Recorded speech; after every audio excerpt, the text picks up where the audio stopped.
Welcome to today's video, where we're going to tackle an interesting problem involving cybersecurity. In the scenario we're exploring, we have a lock icon representing security measures, hinting at a potential issue that needs to be addressed. This problem is crucial in today's digital age where protecting sensitive information is paramount.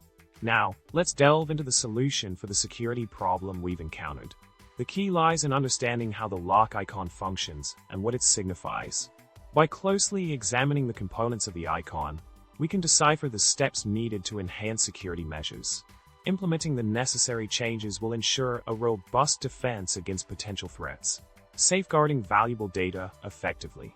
In conclusion, addressing the security concern highlighted by the lock icon is essential to maintain a secure digital environment. By following the solution outlined, you can strengthen your defenses and protect critical information from unauthorized access. Remember, a proactive approach to cybersecurity is key in today's interconnected world.